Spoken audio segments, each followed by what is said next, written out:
نصير. أعوذ بالله من الشيطان الرجيم. بسم الله الرحمن الرحيم. الحمد لله الذي يؤمن الخائفين وينجي الصالحين ويضع المستكبرين ويهلك ملوكا ويستخلف آخرين.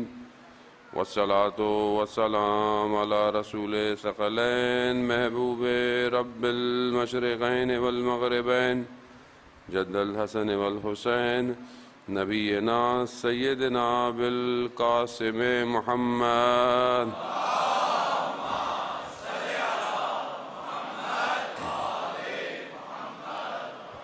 وآله الطيبين الطاهرين المعصومين لا سيما بقية الله في الأرضين روحي وأرواحنا لتراب مقدم الفداء ولعنة الله على أعدائهم أجمعين.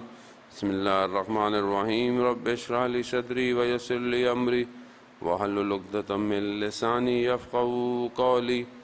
أما بعد فقد قال رسول الله صلى الله عليه وآله وسلم افضل الاعمال امتی انتظار الفرج. صلوات بھیج دیں محمد والے.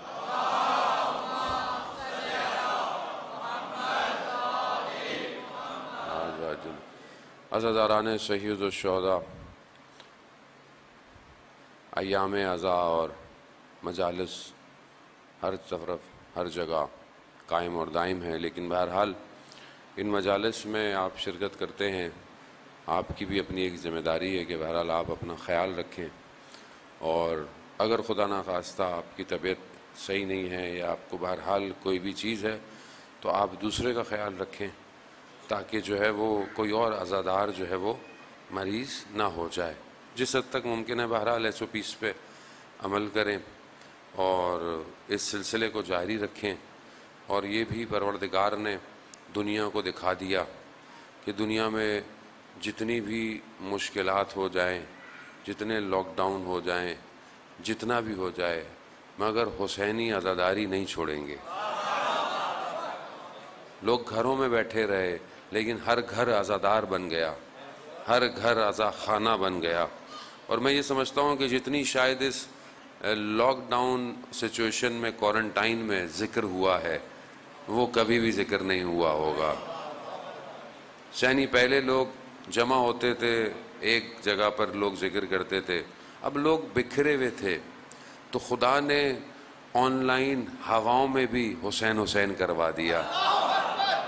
یعنی ہر جگہ، یعنی جو ڈیٹا کو مینوپولیٹ کر سکتا ہوگا، جو کوڈ ڈی کوڈ کر پائے گا، جو بائنری کوڈز کو بھی سمجھتا ہوگا، وہ بھی دیکھ رہا ہوگا کہ ایک ہی نام بار بار کوڈ اور ڈی کوڈ ہو رہا ہے. ایک ہی نام ہے. بہرحال جو بچے اس فیلڈ کے ہیں وہ یہ باتوں کو سمجھ سکتے ہیں کہ وہ آسمان بھی، فضائیں بھی، فائبر آپٹک بھی، سیٹلائٹ بھی، سب یہ کون ہے کہ جس کا اتنا چرچا ہے. یعنی ابھی معجزہ کیسے سمجھ میں آئے گا؟ معجزہ کسے کہتے ہیں؟ یہ معجزہ نہیں ہے. یہ پوری کائنات میں کوئی اس نام کے علاوہ ایسا نام نہیں ہے جو اتنا لیا جاتا ہو. تو اس میں میرا کمال ہے، آپ کا کمال ہے؟ نہیں، یہ خود حسین کے سجدے کا کمال تھا. یہ حسین کے سجدے کا کمال تھا. اور یہ مشہور واقعہ ہے شیخ کا، عالم دین کا، کہ جو پریشان کھڑا ہے کہ یہ کیسے ہو سکتا ہے کہ ایک قدم پر اتنے حج کے ثواب، اتنے عمرے کے ثواب. تو گھوڑے سوار آ کر کیا کہتا ہے، شیخ کیا پریشانی ہے؟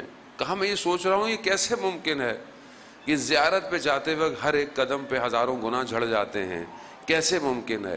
تو وہ مشہور واقعہ بہرحال جو آپ کئی دفعہ سنتے رہتے ہیں مختلف رد و بدل کے ساتھ، کہ اس جوان نے کہا شیخ ایک بادشاہ اپنے لشکر سے بچھڑ گیا تھا اور بہرحال کہیں جنگل میں پہنچا تو بہرحال ایک بڑھیا کا گھر تھا اور وہاں پہنچا، کہا میں بادشاہ ہوں.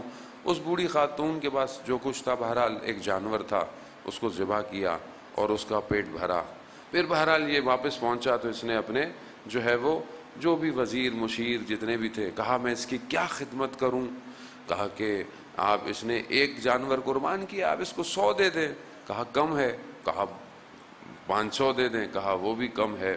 بڑھتے بڑھتے بڑھتے آدھی مملکت پہ بات آ گئی، تو بادشاہ پھر بھی کہہ رہا ہے کم ہے۔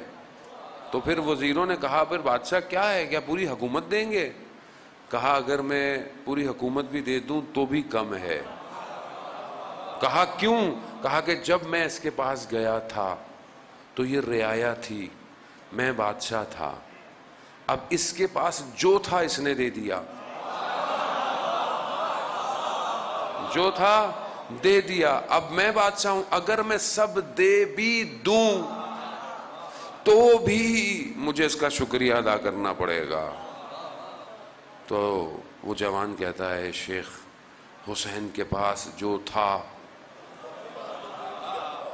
تھا سب خدا کی بارگاہ میں دے دیا، اب خدا کی جو بھی خدائی ہے وہ سب حسین کی ہے۔ اب سمجھ میں آیا، ہوائیں بھی حسین کر رہی ہیں، فضائیں بھی حسین کر رہی ہیں، ہر دل حسین کر رہا ہے۔ کیوں؟ کیونکہ جو تھا دے دیا، اب قیامت تک کوئی روک نہیں سکتا۔ یہ وہ ذکر ہے جس کی خدا نے خود حفاظت کی ہے۔ خدا خود حفاظت کرتا ہے، خدا یہی تو کہتا ہے کہ تم میرا ذکر کرو میں تمہارا ذکر کروں گا۔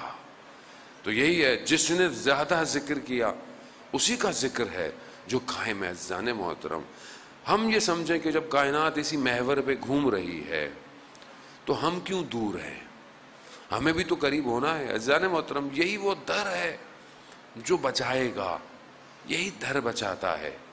بس معرفت کی ضرورت ہے، اور جس نے پہچان لیا وہ پہنچ گیا۔ ہمیں تاریخ نے اور تاریخی مورخوں نے اور بہرحال لوگوں نے جو ہے وہ فرقوں میں بانٹا، تقسیم کیا، جبکہ یہی محور تھے، یہی محور ہیں، انہی کے گرد گھومنا تھا۔ جو ان کے گرد گھوما وہی کامیاب ہوا، جو ان سے دور ہوا وہ بے در ہو گیا اور آج تک بھٹک رہا۔ یہ سارا جو معاملہ ہے دنیا کا، اس دنیا میں جو نظر آتا ہے، یہ سب اسی ولایت سے دوری کا نتیجہ ہے۔ اگر اس کے گرد لوگ جمع ہوتے تو آج یہ حال نہیں ہونا تھا۔ پروردگار نے بہرحال آپ کی اس نے سماعتوں کی نظر، بہرحال جو گفتگو ہے سب ترجمہ ہے، میرا اپنا کچھ بھی نہیں ہوتا، میں بزرگ علماء جو بیان کرتے ہیں لکھتے ہیں، میں اس کا ترجمہ آپ کی خدمت میں عرض کرنے آتا ہوں۔ جتنا بھی خدا نے اپنی مخلوق کو بنایا، ہر قوم میں اپنے انبیاء کو بھیجا، ہر قوم کی ہدایت کے لیے، ہر گروہ کی ہدایت کے لیے، امت کی ہدایت کے لیے ایک ہادی آیا، اور اس ہادی نے اپنے زمانے کے حساب سے پیغام پہنچایا۔ ہر نبی آتا گیا، اپنے پیغامات کو پہنچاتا گیا۔ انہی پیغامات میں ہر نبی کی زندگی کو جتنا قرآن بیان کرتا ہے، بہرحال اس میں خدا نے عبرتیں رکھی ہیں، اس میں واقعہ۔ یہیں پر جو ہے وہ حضرت نوح کا بھی واقعہ ہم سنتے رہتے ہیں، اور حضرت نوح کے واقعے کے لیے بھی ہمارے اندر بڑی عبرتیں ہیں۔ پروردگار حضرت نوح وہ نبی ہیں کہ جن کی تبلیغ کی عمر اچھی خاصی بتائی جاتی ہے، کہ جنہوں نے 900 ساڑھے 900 سال تبلیغ کی ہے، اور چند لوگ جو تھے وہ حضرت نوح کے پاس جمع ہوئے، چند لوگ۔ بیان ہوتا ہے کہ یہ اتنے تھوڑے سے لوگ جو جمع ہوئے تو حضرت نوح نے مطالبہ کیا، خدا کی بارگاہ میں درخواست کی کہ پروردگار یہ کب تک ہوگا معاملہ، تو عذاب آئے۔ اتنا حضرت نوح کو روایات کہتی ہیں کہ ہر روز اتنا حضرت لہو پر یہ پتھر برساتے تھے کہ ہر روز لہو لوہان ہو کے بے ہوش ہو جاتے تھے، ہر روز۔ ہم تو یہاں ذرا سی تبلیغ کرتے ہیں، ہمیں کوئی کچھ کہہ دے تو ہماری حالت ہی نہیں سنبھلتی۔ اللہ کی راہ میں تو دیکھیں سننا پڑتی ہیں، یہ تو کیا ہے۔ اور اگر آپ کو کوئی سنا نہیں رہا تو سمجھیں آپ کا راستہ صحیح نہیں ہے۔ اگر آپ بولے سب راضی ہیں ہم سے تو سب تو راضی نہیں ہو سکتے۔ عزیزان محترم، کہیں نہ کہیں کوئی تو ناراض ہوگا، اور تھوڑی بہت ناراضگیاں تو مول لینی پڑتی ہیں۔ تو اس میں گھبرانے کی ضرورت تھوڑی ہے، اسی سے پتہ چلتا ہے کہ ہاں میں صحیح جا رہا ہوں۔ اس سمت کا تعین راستے میں آنے والی ہواؤں کی رکاوٹیں ہی بتاتی ہیں۔ عزیزان محترم، ہر روز بے ہوش ہو جاتے تھے، بے ہوش ہو جاتے تھے۔ خدا وہ عذاب، اکثر نبیوں نے جو ہے وہ طلب خدا کی بارگاہ میں دعا کی ہے۔ خدا نے کہا ٹھیک ہے میں بھیجوں گا، ایک آسمان سے پھل بھیجا، خورما، کھجور، کہا کہ اس پھل کو کھاؤ اور اس کے بیج کو زمین میں لگاؤ، جب یہ درخت بن جائے گا، جب اس میں پھل آئیں گے پھر ہم عذاب بھیجیں گے۔ روایات کہتی ہیں کہ درخت بنا، لگا، 15 سے 18 سال بیان ہوتا ہے لگ گئے پھل آنے میں، 15 سے 18 سال لگ گئے درخت۔ جب پھل آئے وہی عذاب، کہا نہیں اس کے پھل کو بھی کھاؤ، پھر بیج بو، اللہ، کہا پھر درخت بنے گا، پھر پھل آئیں گے، پھر کھاؤ، پھر عذاب دیں گے۔ یہ سلسلہ 5 دفعہ چلا۔ اب جو ساتھ میں تھے ٹوٹنا شروع ہو گئے، تھوڑے سے ہی تھے ویسے بھی، اس میں سے بھی گر گئے، چند رہ گئے۔ کیوں کیا خدا نے؟ روایات بیان کرتی ہیں خدا ان کو بھی دیکھنا چاہتا تھا ثابت قدم کون ہے، ثابت قدم کون ہے۔ بڑی عبرت ہے حضرت نوح کے واقعے میں، بہت عبرت ہے جنان محترم، بہت بڑا یعنی خدا آزمائے گا، آزمائے گا، آزمائے گا، دیکھے گا کون میرے لیے کھڑا رہتا ہے۔ اس کو خالص لوگ چاہیے۔ یہی روایات ہمیں بتاتی ہیں آخری زمانے میں اتنا امتحان لیا جائے گا، اتنا غربغال کیا جائے گا، اتنا اٹھا پٹخا جائے گا، دیکھا جائے گا تم میں سے ثابت قدم کون ہے، تم رہتے ہو یا نہیں رہتے۔ اکھڑنا شروع ہو جائیں گے لوگ، چھنی جو ہے وہ تیز ہو رہی ہے، جو بچ گیا وہی خالص ہے۔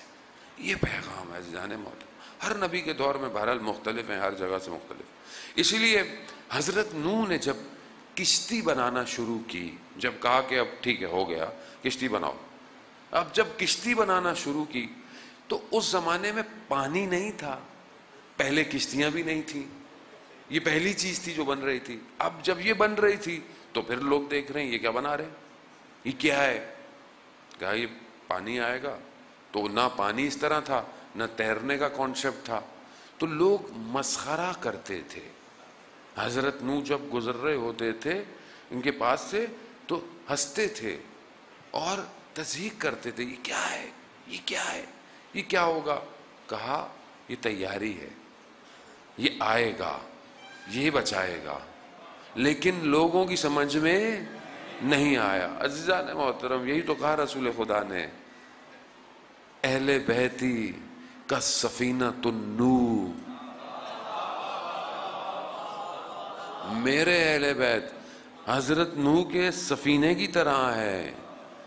اب تاریخ بار بار کہہ رہی ہے یہ پہلا ہے، یہ دوسرا ہے، یہ تیسرا ہے، یہ چوتھا ہے، نہیں سمجھ رہا کوئی، نہیں سو سمجھ رہے ہیں شاید رشتہ داریاں ہیں، شاید معاملہ نہیں، یہی ہے، یہی بچائیں گے۔ انہوں نے ہی تو بچایا، کس نے بچایا ہر دور کے اندر انسانیت کو۔ اگر یہ نہ ہوتے تو آج اسلام کہاں ہوتا؟ شکلیں تو دیکھ لی آپ نے اسلام کی تھوڑے دنوں کے اندر،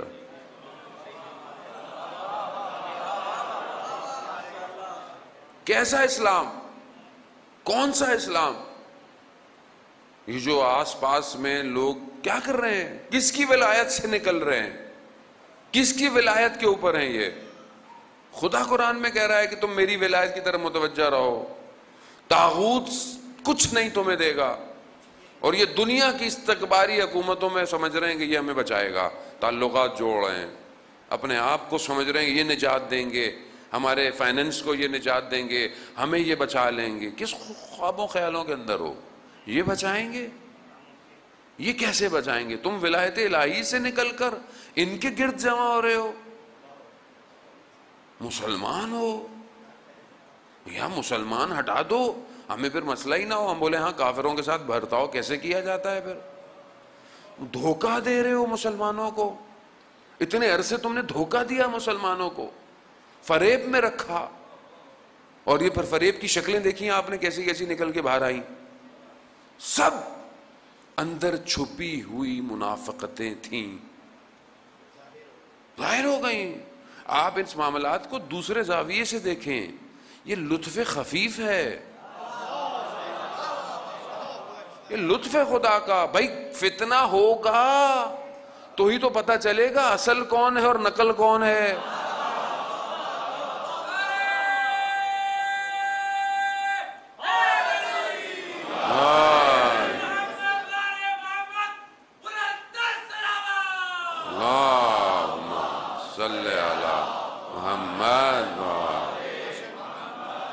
بھائی کیسے پتا چلے گا؟ سب اچھے ہیں، سارے مسلمان ہیں، بسم اللہ سب مسلمان ہیں، سب طواف کر رہے ہیں، کرو بھائی، سب طواف کر رہے ہیں، سب ماننے والے ہیں، سب مسلمان ہیں. وہ ہمیں کیسے پتا چلے گا صحیح مسلمان کون ہے؟ تو کچھ ہوگا اس میں سے نکلے گا صحیح کون ہے. اب کون ہے؟ یہ سب مسلمان ہیں، یہ بچائیں گے حرمین کو، یہ خادم الحرمین بچائیں گے اسلام کو، کہ جو طاغوت ہے، جسے قرآن واضح کہہ رہا ہے طاغوت ہے، استکبار ہے. اچھا کیسے استکبار ہے، کیسے طاغوت ہے؟ خوب نابینا ہے دنیا. فلسطین میں کتنے سالوں سے مار رہے ہیں، کاٹ رہے ہیں، ظلم کر رہے ہیں، آپ نابینا ہیں؟ آپ کو نظر نہیں آ رہا ظلم و ستم ہو رہا ہے ایک قوم کے اوپر؟ مسلمان ہیں، کم از کم اگر لوگوں کو فرقہ واریت ہی کرنی ہے نا کہ بھائی ہمارے فرقہ، ہمارا فرقہ، تو کم از کم فلسطین سے تو محبت کر لو، اہل سنت ہیں وہ. یعنی اگر فرقے بھی محبت ہے کہ بھائی فرقے سے کھینچو، تو وہ تو اہل سنت ہیں سارے. تو اہل سنت پہ جو ظلم کر رہا ہے اس کے لیے آپ باہر نہیں نکل رہے، اور کون ان سے تعلقات جوڑ رہا ہے، اور آپ خاموش ہیں. اس کا مطلب ہے ہر جگہ مسئلہ ہے. عام مسلمان سادہ ہے، عام مسلمان کو پتہ ہی نہیں ہے گیم کیا ہے، اوپر بیٹھے ہوئے لوگ گھما رہے ہیں ساری چیزیں. انہی کو بے نقاب کرنے کے لیے 61 ہجری میں اللہ کا ولی آیا تھا. اگر وہ نہ آیا ہوتا تو آج یہ ممبر ان کو بے نقاب نہ کرتا. ورنہ کہاں تھا؟ ورنہ تو شکل لے کے یہ خود ہی آ گیا تھا ممبر پہ. یہی تو شکلیں ہیں ساری. کیسی شکلیں تھیں اس زمانے میں؟ ان کو دیکھ لیں آپ، ان کو دیکھیں آپ، کیسی شکلیں ہیں یہ. تعلقات کس سے بنا رہے ہیں؟ اللہ کی ولایت سے باہر نکل کر، قرآن کے نور سے باہر نکل کر طاغوت کی طرف، اس طرف بڑھ رہے ہیں. اور پھر یہ کہتے ہیں کہ جی مسلمان ہیں سارے. مسلمانوں کو خود ہوش کے ناخن لینے چاہیے. جو مسلمان ہیں ہمارے ملک میں سب اہل سنت، قابل احترام، سارے مذہب، حتیٰ جو نان مسلم ہیں ان کا بھی احترام جائز ہے. قرآن خود کہہ رہا ہے حکومت اسلامی کے اندر دوسرے مذاہب کے اپنے حقوق ہیں، ان کو بیان کرنا ہے، کہیں پہ بھی کوئی نہیں ہے. آپ یہ دیکھیں کہ ہمیں اس طرف بڑھنا ہے. وہ فرقہ واریت کس نے ہوا دی ہے؟ کون ہوا دے رہا ہے؟ کس نے لڑوا رہا ہے؟ آپ خود سمجھیں، آپس میں نہ لڑیں. سمجھیں کہ کوئی اور چھپانے کے لیے آپ کو روڈوں پہ لایا گیا ہے.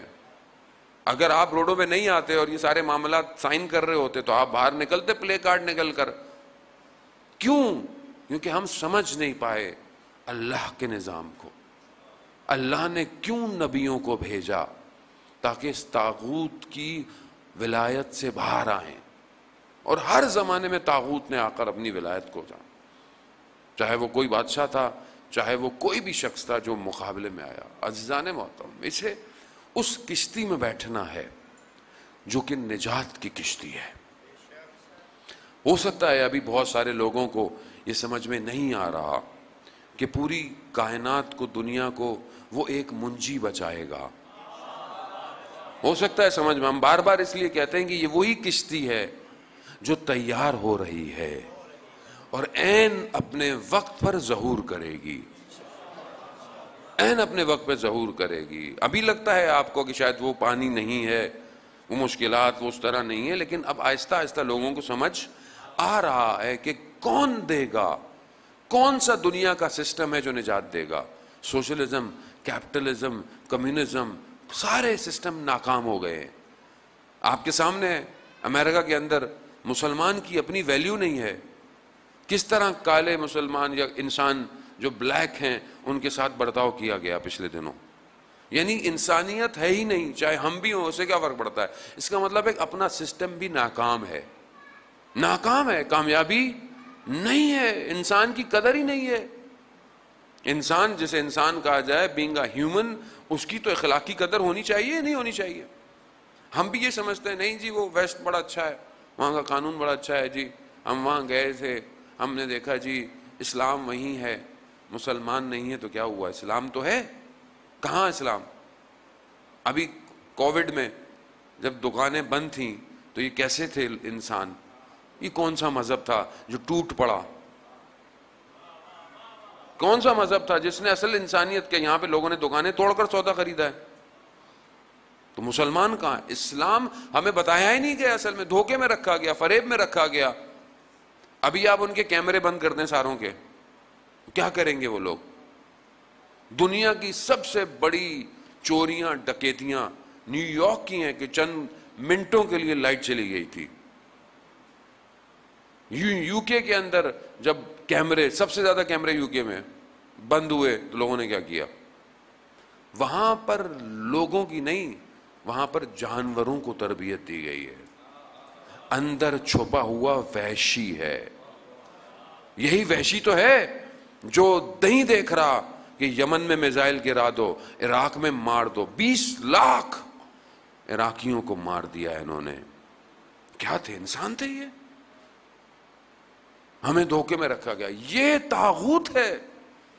یہ طاغوت کبھی بھی آپ کو کچھ نہیں دے گا, یہ تو خود اعانت کر دیتا ہے آپ کی, اور آپ بھاگے جا رہے ہیں. مسئلہ کیا ہے؟ مسئلہ ہے کہ جب آپ ولایت الہی سے دور ہوں گے تو یہی ہوگا. قرآن بار بار کہہ رہا ہے کہ اللہ کی ولایت کی طرف پلٹو, اللہ کی ولی کی طرف پلٹو. یہ جو اللہ بھیج رہا ہے یہ اللہ کا نمائندہ ہے. اور حضرت نوح نے بہرحال اس میں جو کر سکتے تھے کیا, اور لوگوں کو جمع کیا. خود ان کا اپنا بیٹا نہ سوار ہو پایا. حضرت نوح نے کہا بھی پروردگار سے, تو کہا یہ تمہارے اہل میں سے نہیں, تمہارے گھر میں سے نہیں ہے. کیوں؟ کیونکہ اس میں بھی تکبر تھا, شاید نادانوں میں بیٹھتا تھا کہ میں کسی اونچی جگہ پہ چلا جاؤں گا کامیاب ہو جاؤں گا. نہیں عزیزان محترم, جگہ اونچی نیچی نہیں ہوتی ہیں, جہاں ولی ہوتا ہے وہیں نجات ہے. اب آپ جو کر لیں کہ نہیں یہ سسٹم کامیاب کرے گا, یہ ٹیکنالوجی کامیاب کرے گی, یہ علم کامیاب کرے گا, یہ انسانیت کو باہر نکالیں گے, نہیں نکال سکتے. جب اس ولایت کے چھتری کو ہٹا کر جو بھی علم حاصل کیا جائے ناقص ہے. اصل علم ہی انبیاء کے امبریلے کے نیچے ہے. یہ دنیا جتنا علم کا دعویٰ کرتی ہے, ویسٹرنائزیشن, آج انسان ترقی یافتہ ہو گیا ہے, اس کو مذہب کی ضرورت نہیں ہے. کیوں؟ کیونکہ یہ پہلے آپ کو مذہب سے باہر نکالتے ہیں. دنیا کی آپ بڑی یونیورسٹی میں چلے جائیں, سب سے پہلے آپ کو سیکولر بناتے ہیں, سب سے پہلے آپ کو دہریہ بناتے ہیں, سب سے پہلے آپ کو جو ہے وہ کہتے ہیں کہ کوئی خدا نہیں ہے, کوئی مذہب نہیں ہے, سب مذہب تمہارا اپنا, خدا تمہارا. سسٹم کو دیکھو, سائنس کو دیکھو, اگر ترقی کرنا چاہتے ہو تو ان حدودوں کو توڑنا پڑے گا. جب حدود الہی کو توڑا تو پھر اللہ کے حدود کے مقابلے میں آؤ گے. یاد رکھنا, ایک فرد جب گناہ کرتا ہے تو اس کا گناہ فردی ہے, لیکن جب کوئی ایسا کام کرے جس سے اجتماع گناہ کرے تو آپ اللہ کے نظام کے مقابلے میں آ رہے ہو. یہی ہوتا ہے جب ہم پڑھنے جاتے ہیں, لوگ پوری دنیا میں پڑھنے جاتے ہیں, جو بچ گئے بہرحال جاتے ہیں لوگ.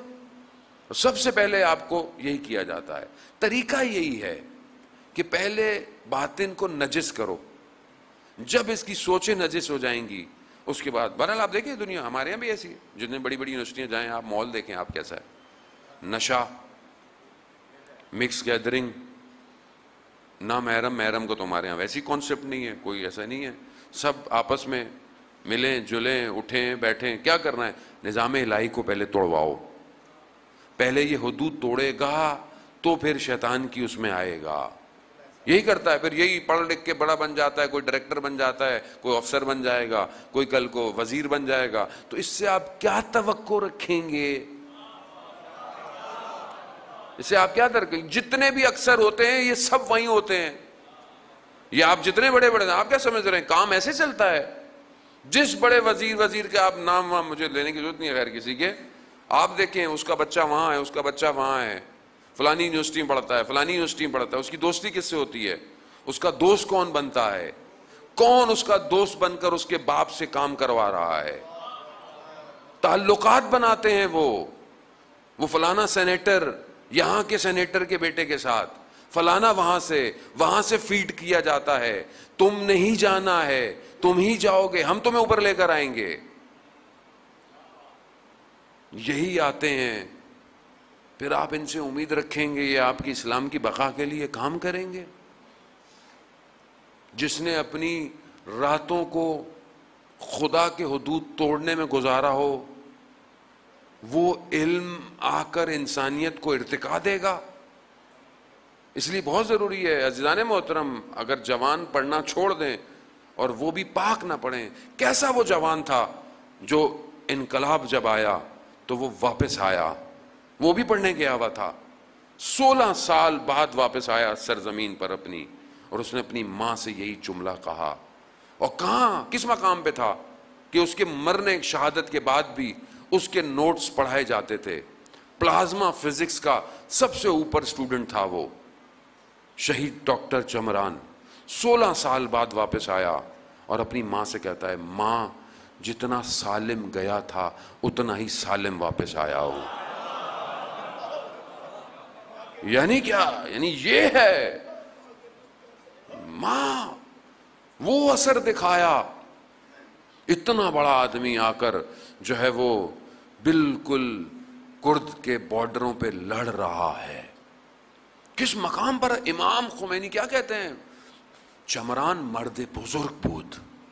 امام خمینی جسے بزرگ کہتے ہیں وہ کیا ہوگا؟ کیا عارف شخص تھا کہ اپنے آخری وقت میں اپنی ٹانگ سے مخاطب ہے، کہا تمہارے رقص کا وقت اب ختم ہو رہا ہے، اب تھوڑی دیر ہے، بس تھوڑی دیر میرا ساتھ دے لو. اس مقام پہ پہنچ گیا کہ ایک دفعہ جو ہے وہ زخمیوں کو اپنی گاڑی میں ڈالتا ہے، جیپ میں، جنگ میں، اور واپس آتا ہے تو ایک خود سینے پر جو ہے وہ ایک تراش لگتی ہے اور خون بہنا شروع ہو جاتا ہے. اور اگر خون نہ رکتا خود بھی بے ہوش ہو جاتا تو اپنے خون سے کہتا ہے خون کو کہ رک جاؤ، مجھے ان جوانوں کو ہاسپٹل پہنچانا ہے. کس مقام پہ پہنچ گیا؟ یہ بھی تو گیا تھا.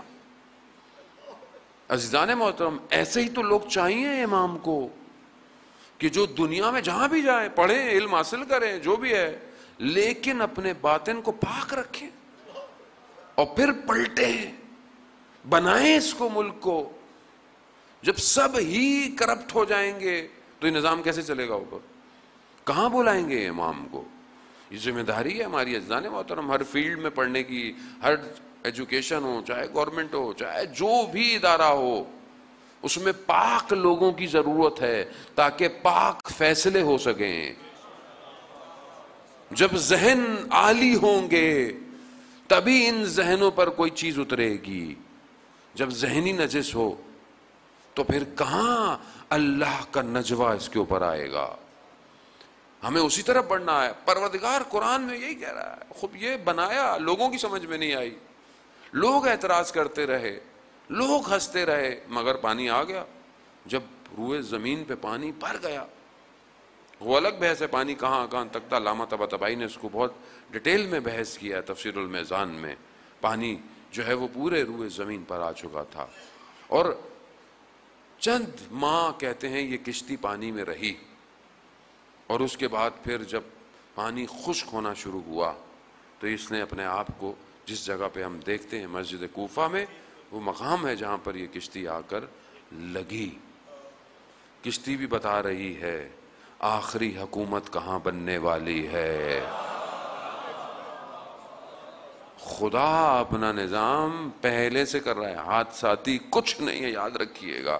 میں اس لیے بار بار یہ جملے آپ کو دیتا ہوں کہ آپ کا یقین بڑھتا رہے. اصل میں ہم جانتے تو ہیں، علم ہے، یقین نہیں ہے. اور جب یقین ہو جائے نا تو پھر آپ کھڑے رہیں، تیر کھاتے رہیں. آپ کو پتا ہے کہ یہ موت نہیں، یہ حیات ہے. حیات ہے. یقین چاہیے امام تک پہنچنے کے لیے. یقین. کشتی وہیں آ کر رکی ہے، پورے عالم میں پانی ہے، نجات کی کشتی آ کر وہیں رک رہی ہے. کہاں رکی؟ وہی جگہ جہاں پر آخری بھی آئے گا، وہ بھی نجات دے گا. اس کی بھی کشتی بن رہی ہے، اس کی بھی کشتی بن رہی ہے. جب ہم کہہ رہے ہیں کہ آ جاؤ، آؤ اس پہ سوار ہو، کون سی کشتی ہے جانے محترم؟ کون سی کشتی ہے؟ لوگ کہہ رہے ہیں یہ کہاں سے نجات دیں گے، یہ کیسے ہوگا؟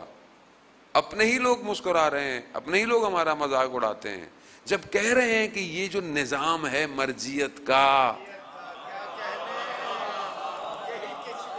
یہ کشتی ہے، یہ سب کو دعوت دے رہی ہے، چاہے اہل سنت ہو، چاہے کوئی بھی ہو، چاہے مسیح ہو، آؤ اسی نظام پہ سوار ہو. یہ نظام تمہیں نجات کی طرف لے کے جائے گا، یہ تمہیں لے کے جائے گا اس آخری کی طرف. مگر تم ہنس رہے ہو، کیسے ہو سکتا ہے؟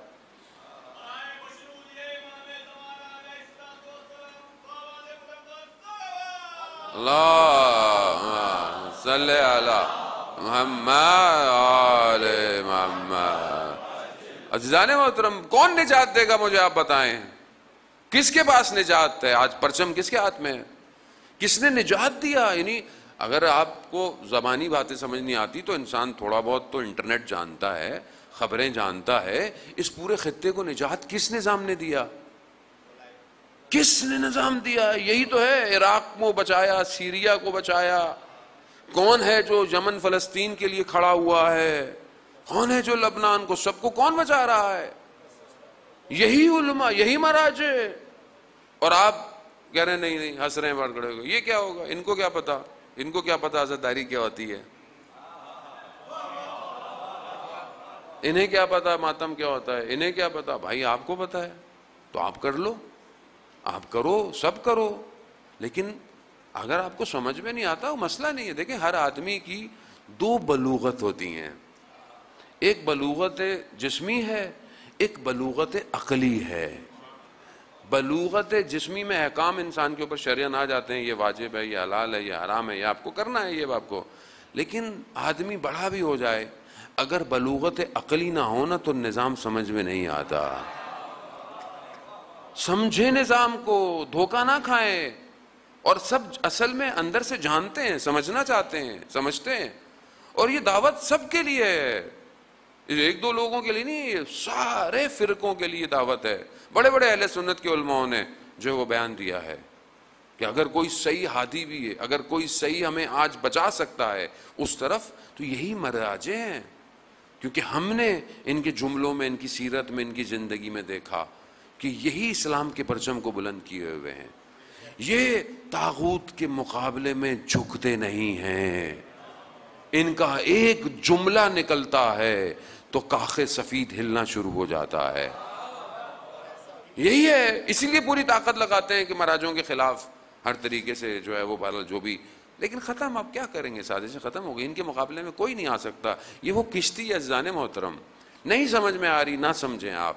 اس وقت بھی لکڑیاں لگ رہی تھیں، جڑ رہی تھیں، لوگوں کی سمجھ میں نہیں آئی. جب پانی آیا تو سمجھ میں آیا، پانی آیا سمجھ میں آیا. ابھی بھی پانی آنا شروع ہو گیا ہے، پانی آ رہا ہے، اطراف ادھر ادھر سب پانی آ رہا ہے. کون بچائے گا؟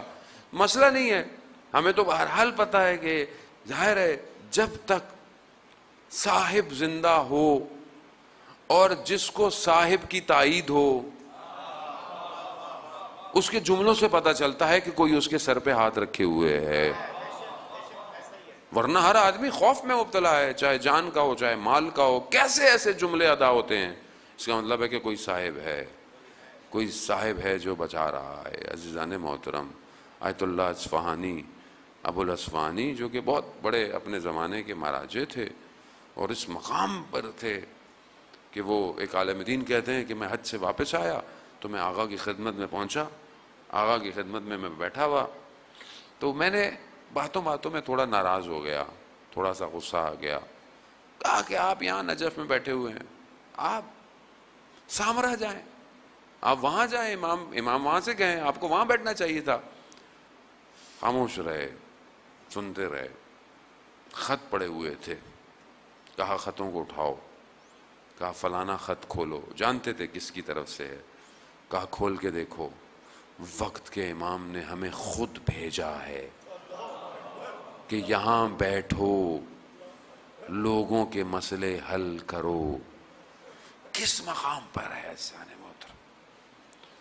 سید ابو الحسن اصفہانی کا واقعہ آپ نے سنا ہوا ہوگا، میں مرتب بار بار پڑھتا ہوں اس لیے کہ یہ دکھانے کے لیے ہمیں پتا ہو معاملہ کیا ہے، کہ یہ گاؤں دیہات میں رہتے تھے، اصفہان کے قریب، کسان کے بیٹے تھے، اور انہیں خدا نے اندر کہا، اور بہت کم عمر کے تھے، کہا کہ میں دینی تعلیم سیکھنا چاہتا ہوں، میں جو ہے وہ امام کی نوکری کرنا چاہتا ہوں۔ باپ نے کہا بیٹا یہاں ایک نوالا روٹی مل جاتی ہے، یہیں کہو۔ کہا نہیں، چلے گئے اصفہان۔ ایک دن ماں نے کہا کہ جاؤ بیٹے کی حالت پتہ کرو، سخت سردیوں کی راتیں، باپ آیا مدرسے میں، دیکھا کہ مدرسے میں بیٹے کے کمرے میں تو روشنی بھی نہیں ہے، کوئی گرم ہونے کی چیز بھی نہیں ہے، نہ کچھ کھانے پینے کا نظام ہے، تو بیٹے کو بولا یہ کیا زندگی ہے؟ اس لیے آئے تھے، کم از کم گاؤں میں کچھ کھانا پینا تو مل جاتا تھا، چلو میرے ساتھ۔ اب باپ کا حکم شریعت میں بڑا سخت ہوتا ہے عزیزان محترم۔ باہر نکلے، توسل کیا وقت کے امام سے، کہا یا امام زمانہ آپ جانتے ہیں مجھے ساری سختیاں منظور ہیں، میں آپ کا سرباز بننا چاہتا ہوں، میں آپ کی نوکری کرنا، مجھے کوئی فرق نہیں پڑتا ان سختیوں سے۔ یہ کہہ کر کمرے میں آئے تھے تو خادم آیا مدرسے کا، کہا سید کوئی دروازے پر آیا ہے، آپ کو بلا رہا ہے۔ یہ کہے کون ہے؟ دیکھا کہ بہرحال رات ہے، برف ہے، کہا کہ ایک نورانی چہرہ، ایک شخصیت کھڑی ہوئی ہے۔ کہا کہ سید یہ لو، کچھ سامان دیا، کچھ چیزیں دیں، کہا تمہاری کتابوں کے پیچھے ایک شمع ہے، اسے روشن کرنا، روشنی بھی ہوگی، گرمی بھی ہو جائے گی، اور ہاں اپنے والد کو یہ کہنا ہمارا صاحب زندہ ہے، ہمارا صاحب زندہ ہے۔ یہ کہا کر جب انہوں نے دیکھا کیا تو باپ بھی گریہ کرنے لگ گئے۔ یہ جو گاؤں اور کسان سے آئے کس مقام پہ چلے گئے کہ امام خود خط بھیج کر، صرف خط بھیجے نہیں عزیزان محترم، ایک مقام ایسا ہے کہ جس نے امام کو دیکھا، ایک واقعہ بہت طولانی ہے، میرے پاس فرصت نہیں، امام کو دیکھا جس حالت میں، امام سے سوال نہیں کر پایا، جب اس نے امام کو دیکھا، جب نکلا سوال یاد آنا شروع ہو گیا، دوبارہ جب پلٹا کہ میں امام سے سوال پوچھ لوں، تو جب دروازے کھٹکھٹایا تو خادم نے کہا ہے وہ امام؟ کہا وہ تو ہے ہی نہیں، چلے گئے۔ کہا جھوٹ بول رہے ہو؟ کہا امام ابھی تو تھے اندر بیٹھے ہوئے۔ کہا ایک تو تم مومن پہ تہمت لگا رہے ہو، میں جھوٹ کیوں بولوں گا تمہیں؟ کہتا ہے نہ ان کے آنے کا پتہ ہوتا ہے ہمیں، ہم تو خادم ہیں، جب ہوں وہ نہیں ہے ابھی، ہاں ان کا ایک نمائندہ ہے۔ کہا میں جیسے ہی اندر گیا، جس طریقے سے امام قرآن پڑھ رہے تھے، بیٹھے ہوئے تھے، ویسے ہی میں نے دیکھا سید ابو الحسن اصفہانی بیٹھے ہوئے ہیں۔ میں نے سارے سوال پوچھے، سب کے جواب دیے۔ اب میں جب نکلا تو مجھے شک ہوا کہ یہ کیسے ہو سکتا ہے کہ سید ابو الحسن، وہ جانتا تھا، وہ بھی عالم تھا، جانتا تھا کہ وہ نجف کے اندر ہے، دل نہیں مان رہا تھا، نفس مشکل میں تھا۔ صبح جب سید کے گھر جا کر دیکھا، دروازہ کھٹکھٹایا تو خادم کو سید نے کہا جاؤ فلانا آیا ہوگا۔ جب آیا دیکھا تو وہ اپنے کمرے میں بھی ویسے ہی بیٹھے ہوئے ہیں جیسے وہاں دیکھا تھا۔ پھر سوال پوچھے، کہا میں نے رات کو تو جواب دیے تھے تمہیں سارے۔ کس مقام پر آدمی پہنچ جاتا ہے؟ کیوں؟ یقین کہ صاحب زندہ ہے۔ عزیزان محترم، صاحب زندہ ہے۔ 6 ماہ کا جو سفر تھا حضرت نوح کا، علماء بعض بیان کرتے ہیں 6 ماہ لگے کشتی کو پانی میں، لیکن اس 6 ماہ میں حضرت نوح نے ان مومنوں کو آخرت تک کی خبریں دی ہیں، کیا ہونے والا ہے، کیا ہوگا۔ یہ بہت ضروری ہے عزیزان محترم۔ ہم کیونکہ مادے میں پھنسے ہوئے ہیں، اس مادے میں جس میں ہم رہتے ہیں، ہم جانتے ہیں سب چیزیں، لیکن ہم نے اسی زندگی کو اپنا ہدف سمجھ لیا ہے، تو ہم غافل ہو گئے ہیں، غافل ہو گئے ہیں۔ جبکہ ویوز آ رہی ہیں، ڈاؤن لوڈ ہو رہا ہے، کیونکہ ہماری ہارڈ ڈسک دنیاوی خواہشات سے بھری ہوئی ہے، تو اس پہ اوپر والا کچھ ڈاؤن لوڈ نہیں ہوگا۔ تبھی اس کو آپ کو اسکین ڈسک چلانی پڑے گی اپنے اوپر، تاکہ وہ جو غلط ہے وہ فریگمنٹ ہو جائے اور جگہ کھل جائے، تاکہ وہ جو ڈاؤن لوڈ ہو رہا ہے وہ میرے اوپر بھی آئے۔ ڈاؤن لوڈ ہو رہا ہے، جیسے آپ ریڈیو چلاتے ہیں تو کیا ریڈیو کی، آپ کو ریڈیو کیا ہے؟ فریکوینسی ہے۔ آپ FM 100 ہو، FM جو بھی ہو، جتنے بھی ہیں، جب آپ اس فریکوینسی پہ جاتے ہیں تو آواز آتی ہے نا۔ مگر کیا مطلب ہے کہ آوازیں نہیں ہیں؟ آوازیں ہیں، آوازیں ہیں، آپ سن نہیں پا رہے۔ کیوں؟ آپ نے اپنی فریکوینسی کو ایڈجسٹ نہیں کیا کائنات کے ساتھ۔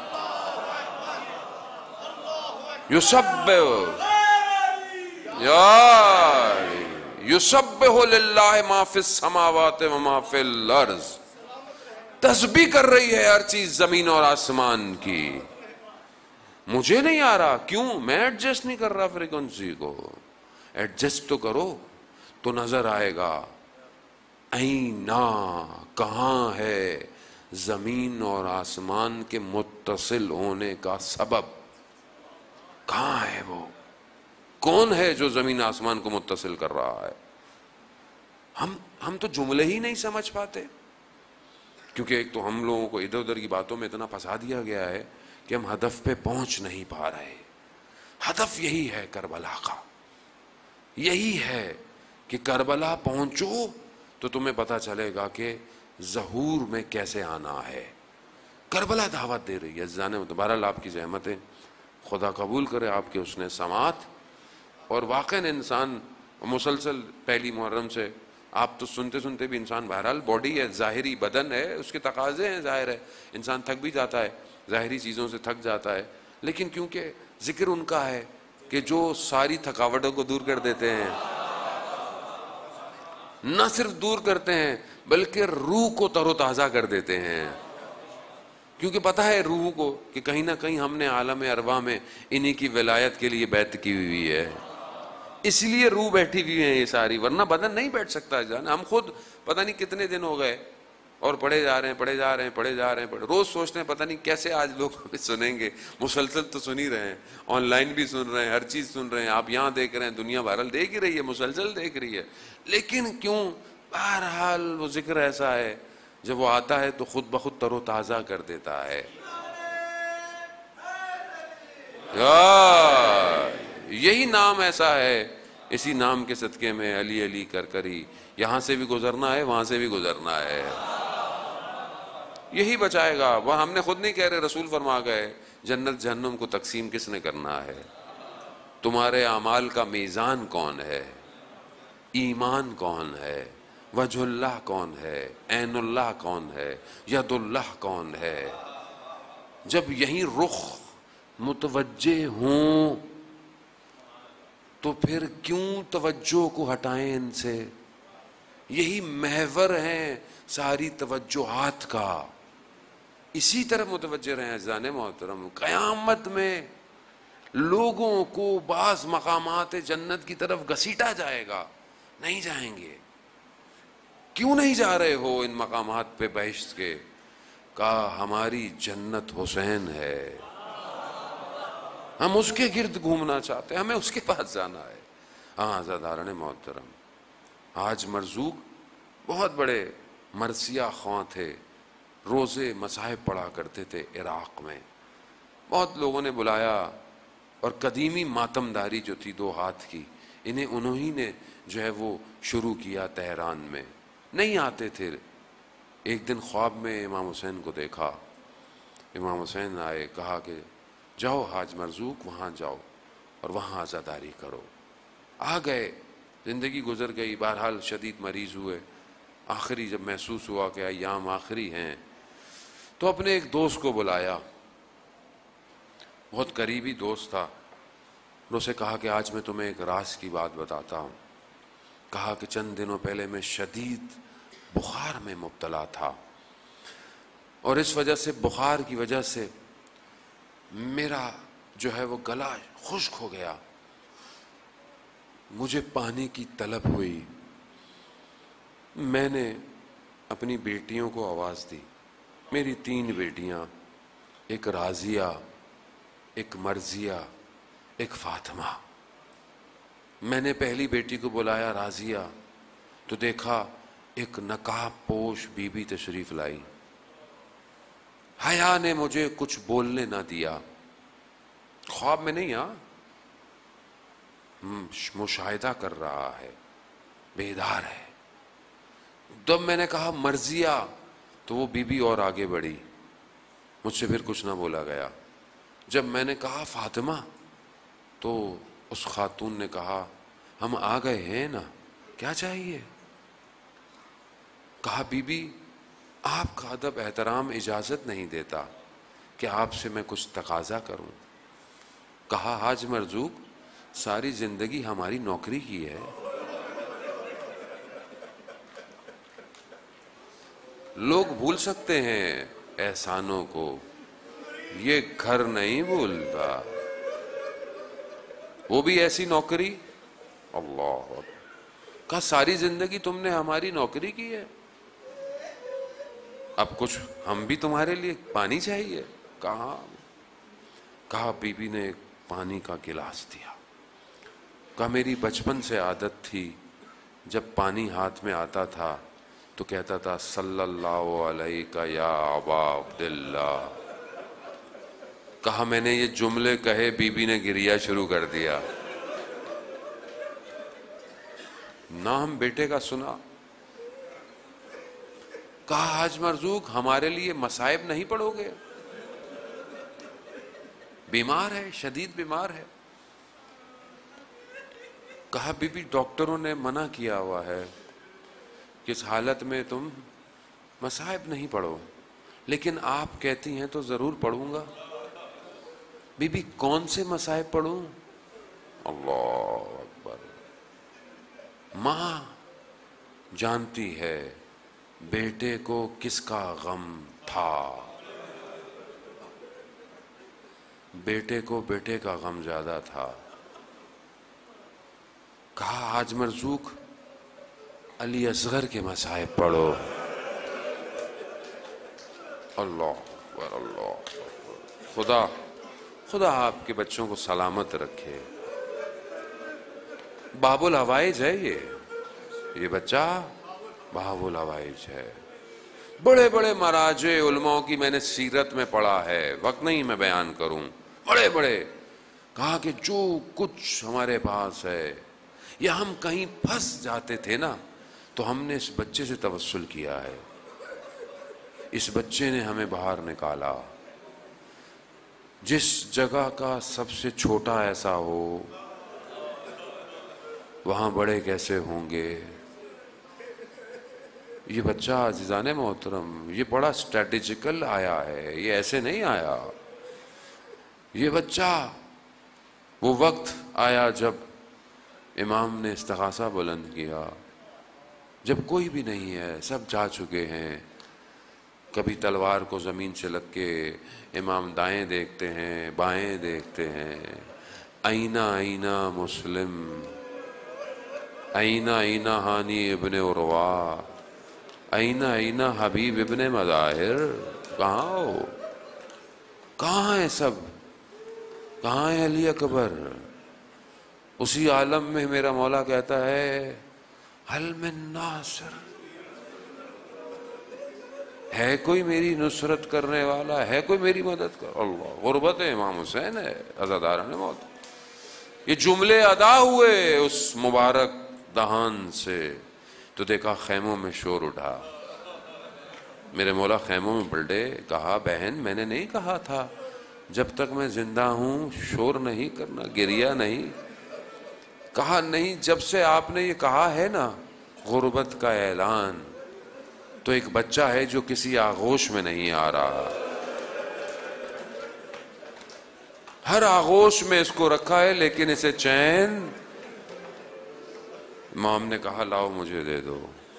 جیسے ہی اپنے بابا کی آغوش میں آیا علی اصغر خاموش ہو گیا، جانتا تھا یہی آخری آغوش۔ اللہ،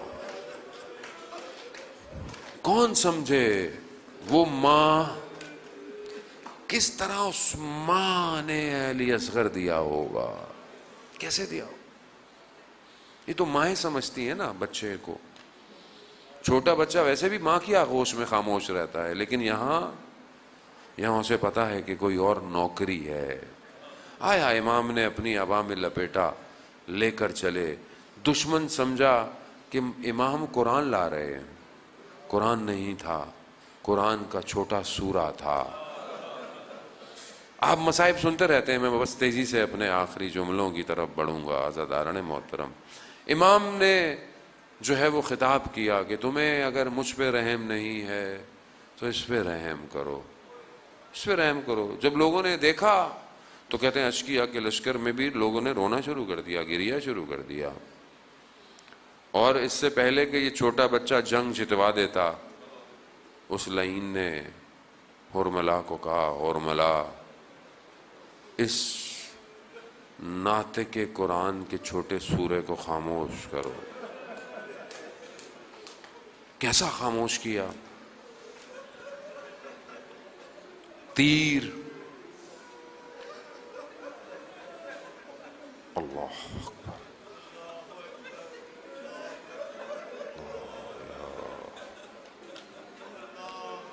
نہیں ترک کر سکتے اس لمحے کو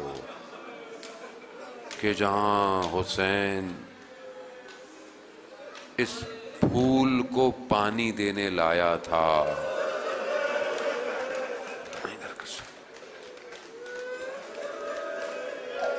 یہ مرجھایا ہوا پھول تھا، تیر آیا، آ کر علی اصغر کی گردن پہ لگا۔ علی اصغر اپنے بابا کی آغوش میں پلٹا، باپ کو دکھانا نہیں چاہتا تھا،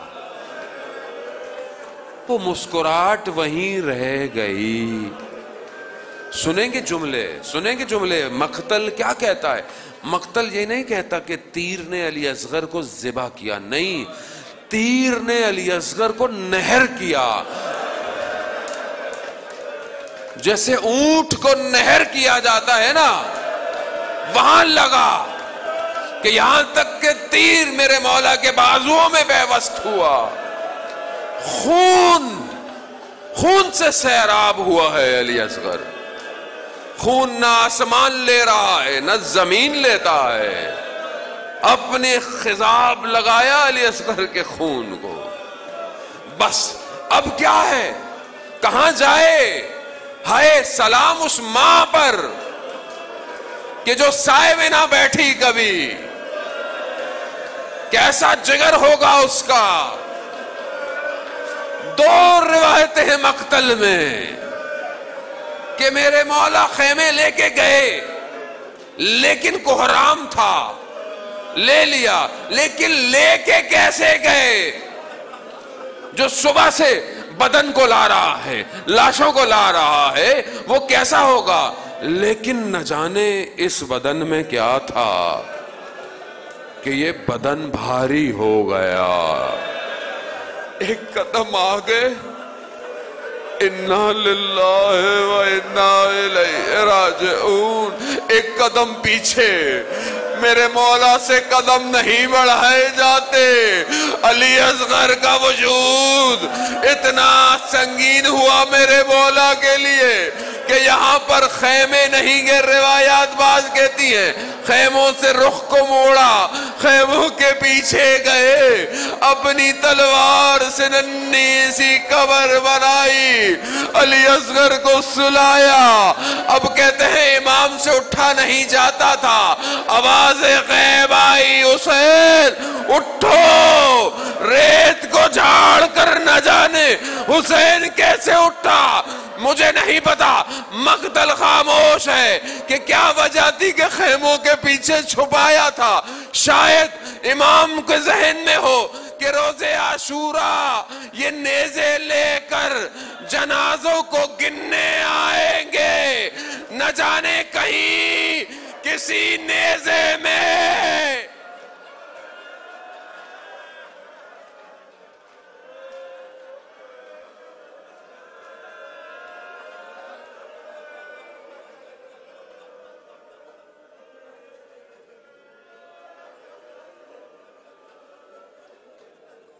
الا لعنت اللہ علی القوم الظالمین وسيعلم الذین ظلموا ای منقلب ینقلبون۔ پروردگار تجھے واسطہ حضرت علی اصغر کا امام زمانہ کے ظہور میں تعجیل عطا فرما، ہمیں ان کے ناصروں ان کے مددگاروں میں شمار فرما۔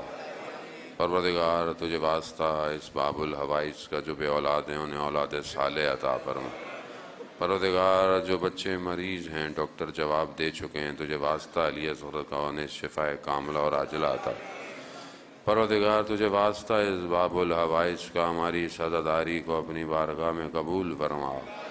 پروردگار تجھے واسطہ اس باب الحوائج کا مسلمانوں کو آپس میں اتفاق سے رہنے کی توفیق عطا فرما، مومنین کو آپس میں محبت کی توفیق عطا فرما۔ پروردگار ہمیں کوئی غم نہ دے سوائے غم حسین کے۔ پروردگار ہمارے وطن عزیز پاکستان کو عزت اور استحکام عطا فرما، اس کے دشمنوں کو نیست اور نابود فرما۔ یہ جو فرقہ واریت کو بھڑکانے کی کوششیں کر رہے ہیں پروردگار ان کو کیفر کردار تک پہنچا۔ پروردگار مسلمانوں کو آپس میں متحد ہو کر ان طاغوتی نظام کا مقابلے کی توفیق عطا فرما۔ جو اپنی آزادی کی جنگیں لڑ رہے ہیں انہیں کامیابی عطا فرما۔ علماء اکرام، مراجع اکرام کو طول عمر اور سلامتی عطا فرما۔ پروردگار جو بھی جہاں بھی ماتم مجلس جلوس کر رہا ہے ان سب کی جان مال عزت آبرو کی حفاظت فرما۔ پروردگار ہمیں حج عمرہ اور زیارات کی توفیق عطا فرما۔ پروردگار اس بیماری کو اس وبا کو انسانیت سے دور فرما۔ پروردگار یقیناً تیرا امتحان ہے اور تو اپنے ہی بندوں کا امتحان لیتا ہے۔ یہ حرم سے دوری بھی ہمارے لیے بڑا امتحان ہے، ہمیں اس امتحان میں ثابت قدم رہنے کی توفیق عطا فرما۔ اللہم ارزقنا زیارت الحسین فی الدنیا و شفاعتہ فی الآخرہ۔ صلوات اللہم صلی اللہ